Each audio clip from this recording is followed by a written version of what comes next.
اعوذ باللہ من الشیطان الرجیم، بسم اللہ الرحمن الرحیم۔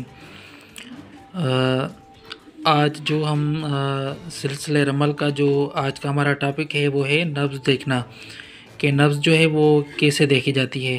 کل ہم نے آپ کو رمل کے جو رمل کا ذائچہ تھا وہ سکھایا تھا، تو اس میں جو تیسرا خانہ ہوتا ہے نا، وہ جو ہے وہ نبض، اس سے نبض دیکھی جاتی ہے تیسرے خانے سے۔ تو نبض جو ہے وہ خانہ نمبر 3 سے دیکھی جاتی ہے۔ یہ ہے آپ کا ذائچہ، اس میں کل جو ہوتے ہیں وہ 16 خانے ہوتے ہیں، آپ دیکھ لیں، یہ 15 16 نمبر خانہ جو ہے وہ آخری خانہ ہے۔ تو آج ہم بات کریں نبض کے حوالے سے، تو نبض کیسے دیکھی جائے اور کیسے اس کی معلومات لے کے یہ نبض منفرد ہے یا مرکب۔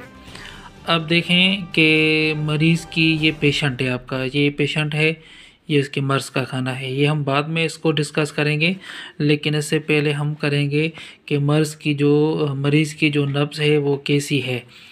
تو جو بھی شکل ذائچے میں آئے خانہ نمبر 3 میں، اگر وہ دوسرے خانوں میں تکرار نہ کرے، تکرار کا مطلب ہے کہ اگر وہ دوسرے خانوں میں وہی شکل نہ آئے، 5ویں میں، چوتھے میں، 5ویں میں، چھٹے 3 سے لے کر 4 سے لے کر 16 تک اگر وہ کسی اور خانے میں نہیں آ رہی، تو آپ اسے کہیں گے منفرد نبض۔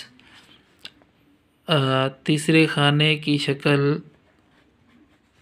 تیسرے خانے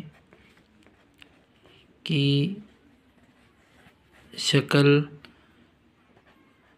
اگر تکرار نہ کرے تو وہ منفرد نبض کہلائے گی، منفرد نبض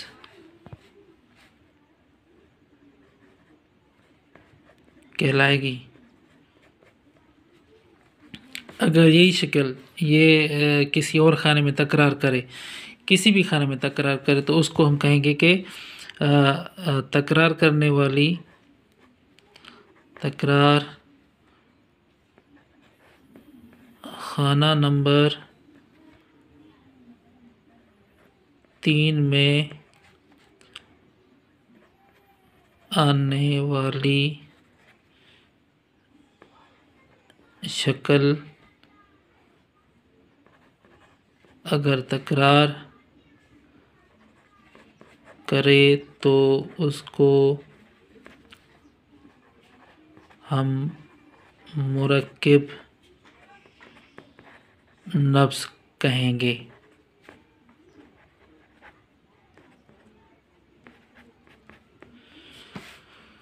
تو آج کا جو ہمارا یہ ویڈیو ہے، اس میں ہم نے 2 باتیں سیکھیں۔